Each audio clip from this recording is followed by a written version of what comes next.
A major geopolitical risk may be coming off the table. The U.S. and Iran have agreed to a framework aimed at ending months of conflict and reopening the Strait of Hormuz. Here to explain what this could mean for oil and the broader commodities markets is Hussein Allidina of TD Asset Management. Hussein, great to have you here. Your immediate reaction to this news to start the week. Well, look, I think outside of the markets, it's fantastic if there's less war in the world. So that's positive.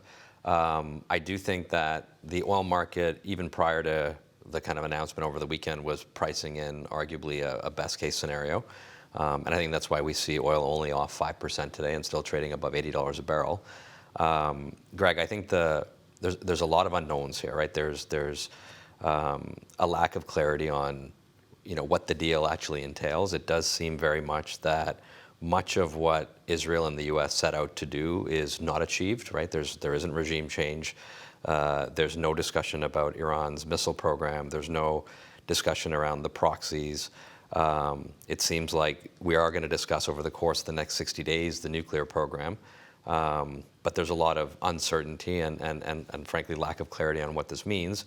We know the Israelis are not happy, and that could be maybe something that derails the peace. From a fundamental perspective, irrespective of what the negotiations look like, even in the best of scenarios, it's going to take time to get back to normal. And I don't know that normal is going to look like what it did pre-Feb 28 for sure. Let's talk about that getting back to normal and what it would look like. I mean, in the end, essentially, it's getting oil through the strait out to the world. Yeah, so there are some, there's probably somewhere between, if you include crude and product, there's probably between 130 and 140 million barrels of oil and product that is sitting on tanker. This is stuff that was loaded before the war and has been stuck there. As soon as the proverbial gate opens, these cargoes will make their way to market, which will help alleviate some tension. But ultimately, we've got somewhere in the tune of, say, 12 to 14 million barrels a day of production that has been shut in between Saudi, UAE, Kuwait, Iraq, and Iran. And the reason that production was shut in is because storage on land in those respective countries had reached capacity. I've got to draw that storage down. In order to draw that storage down, I need a tanker to be able to offload that crude to. There's no shortage of tankers globally.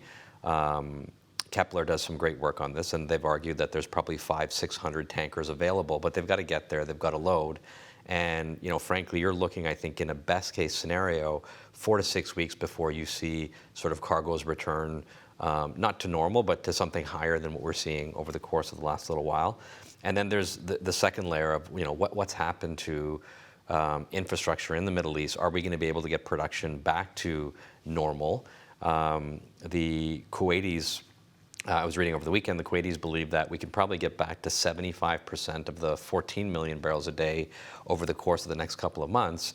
But to get that last sort of 2-3 million barrels a day could take 6, 8, 12 months. So we're very much of the view that balances will continue to tighten over the course of the next couple of months. We didn't see the impact, at least in North America, of the war, which started on February 28th until April and really in May. And again, even in a best case scenario, you've got a couple of months where you don't have cargoes coming over to Europe, coming over to the US, and we're going to have to continue to meet demand by drawing down strategic and commercial inventories. And I think it's unclear how close to sort of operable minimum we are. It's a lot of detail. Look, I think the big picture is that this is good for the world if we end up in a sort of more normal situation. But I think the summer is still going to be a very tenuous one, even in the best of scenarios. And we have global crude demand increasing by 2 to 3 million barrels a day from June until August, September. So I'm definitely not in the sort of oil is going to $60 or $70 a barrel anytime in the near term. And if anything, I think risk reward is probably skewed higher for oil, given that we're trading at 80 and change. I was going to ask you that. At 80 and change, is the price of a barrel of crude right now pricing in not only the risk of this tentative agreement to try to work towards a fuller agreement, but also just the realities of shipping? Is this where the price of oil should be, given these challenges? I don't think so. I think that, again, there's probably more upside than not, because there's a host of challenges. There's still logistics that we have to work through. And again, anytime we have had any sort of resemblance of, hey, we're moving to something more peaceful, Israel has challenged that, and we saw that again on Saturday with the attacks in Beirut. I think it took a lot of diplomacy to prevent sort of Iran from responding. I think the likelihood that this is easy is probably quite low.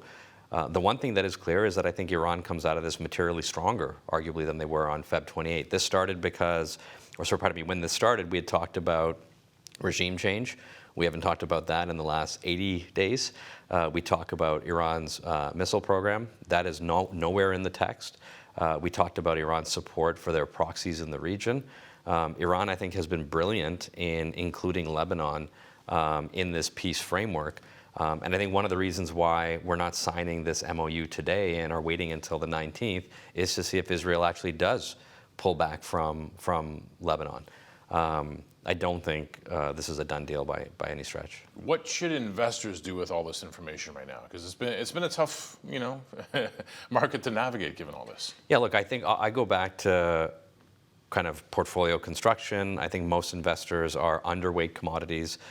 We liked commodities well before kind of this conflict in the Middle East because of the dearth of investment the commodity space has seen over the course of the last 13 years. And forward balances are tightening because of that lack of investment. If I'm able to keep oil behaved sub $100 a barrel, that's actually quite good for growth on the margin. It tempers the likelihood of rate increases. We've got a Fed meeting later this week. Good for growth is good for commodities, right? You see today copper is rallying. You're seeing some of the more growth-sensitive commodities rallying. It's good for risk. We see the dollar weakening. We see rates coming off. So ultimately, I think it's great for investors. From a commodity-specific perspective, investors are still underweight. The commodity story is not a Middle East story alone. Obviously, AI and kind of just general global growth is quite constructive for commodities.